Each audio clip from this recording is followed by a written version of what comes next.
Lakini Mr. Pimbo, mlikuwa ukihusishwa na uchawa.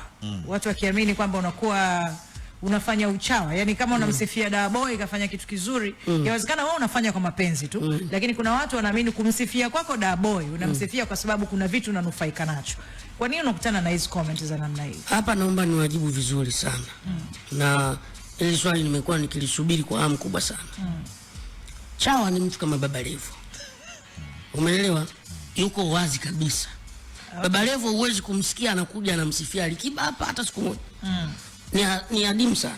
Huwezi kumsikia anakuja hapa anamkanyaga Diamond. Huwezi kusikia hicho kitu. Mimi ukiingia kwenye Instagram account yangu, hakuna msanii ambaye sijawahi kumkosoa. Okay. Hakuna msanii ambaye sijawahi kumsifia. Diamond ana kipindi chake, nimemkanyagia. Harmonize ana kipindi chake, nimemkanyagia. Alikiba na wote hao nimewapa pia sifa. Kwa hiyo ukiniita mimi chawa, unanikosea. Huyo ni Rayvanny ananiokotesha. Lakini fuatilia account yangu hivi karibuni, nimemkanyaga sana Rayvanny. Na juzi nilikuwepo hapa nafanya interview kwenye kipindi cha Gang Talk.